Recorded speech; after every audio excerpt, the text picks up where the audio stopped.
Okay, this is Mrs. Phillips, and she came in from the nursing home with confusion, weakness, and altered mental status. So first I'm going to do a QSIN on her. I'm going to make sure she has her wristband with her name and date of birth on it. I'm going to see if she has any oxygen on. As of right now, she does not. She doesn't have an NG tube in. No chest tubes, no abdominal tubes. She does not have a Foley. She does, however, have 2 peripheral IVs, one on her left antecubital space and on her right. One was to draw blood and the other is for medication, so they are both on saline locks right now. She has 3 side rails up. Her bed is in the lowest position. She has her call lights within reach. There's no obstacles en route to the sink or at the bedside. She has water available, and there's toilet. Her toilet and commode is empty, and she also has her trash down here. Now I'm going to do a head-to-toe assessment on her.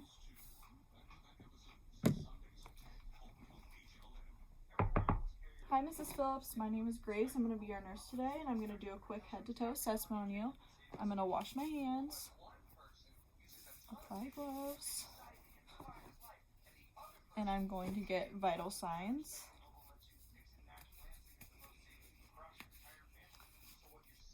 So I would take her temperature orally, or if she is too confused to let me put it in her mouth, I would take it axillary. And the reading I got was 103.6 degrees Fahrenheit, which is elevated, so she does have a fever. I would then proceed to check her pulse. Her pulses are present bilaterally, and then I would check it for a minute.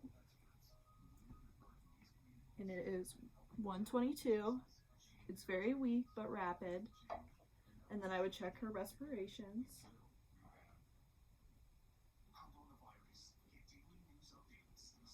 They're 24, and she's breathing regularly.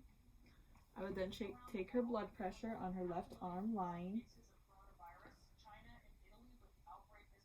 And it is 92/58, so she is hypotensive. And then I would do her pulse ox. And it is 92%, which is low, so I would apply oxygen and start it on 1 liter. As a nurse, you can go up to 2 liters without a doctor's order, so I would start out the lowest and see if her oxygen increases with that and go up as needed.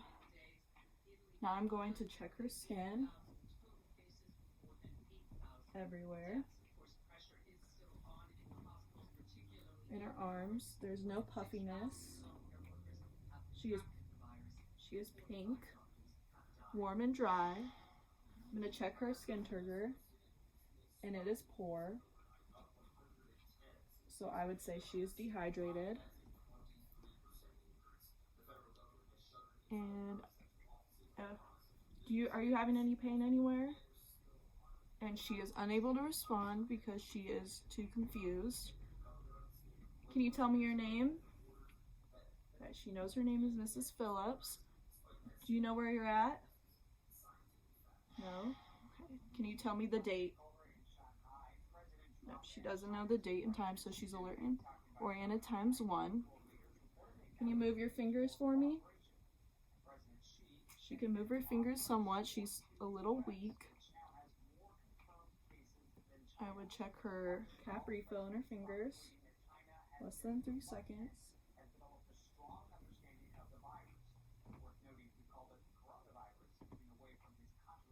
There's no puffiness.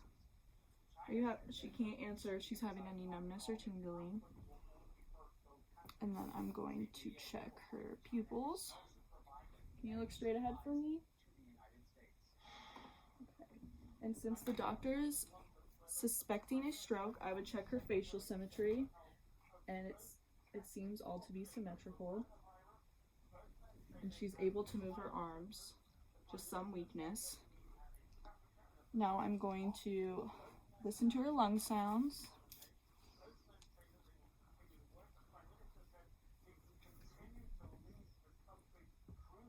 Take a deep breath in and out for me.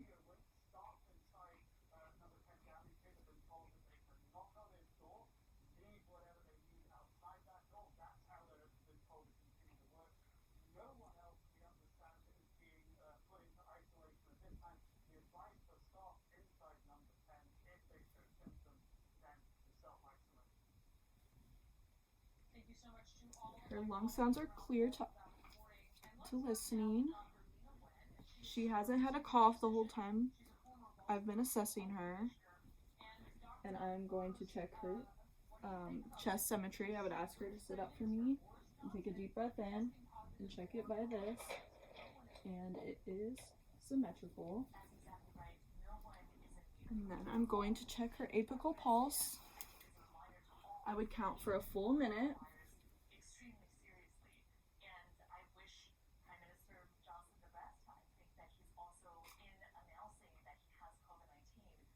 S1 and S2 are present.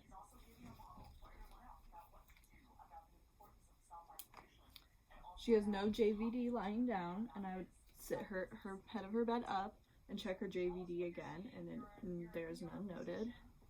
So now I'm going to check out your stomach, Mrs. Phillips. I'm going to listen. In all 4 quadrants.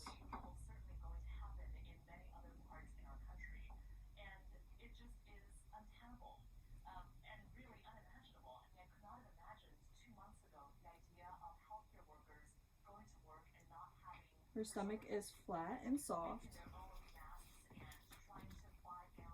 And I'm gonna, as I am palpating, I'm going to check her face for any pain when touching. I don't see any, and she is very confused, but I'm going to ask her when her last bowel movement was, just to see if she knows. Can you tell me your last bowel movement? No? Okay, she's unable to tell me. And then I'm going to ask her some questions about her urine.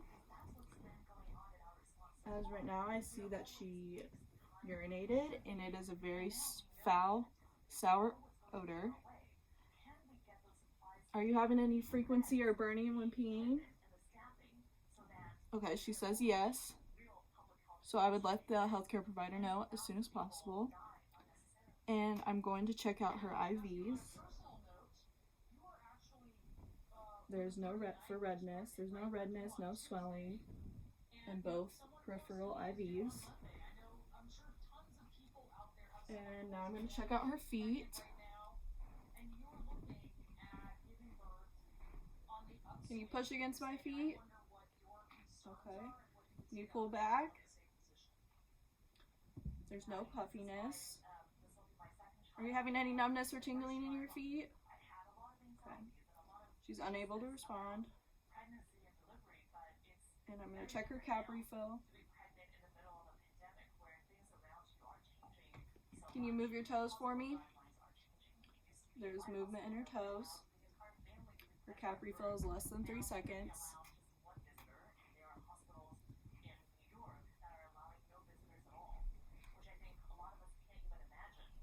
I also forgot to do push and pull on her fingers, on her hands, but I can't do that after I've already been to the feet. So I will get new gloves. Hand wash again, new gloves.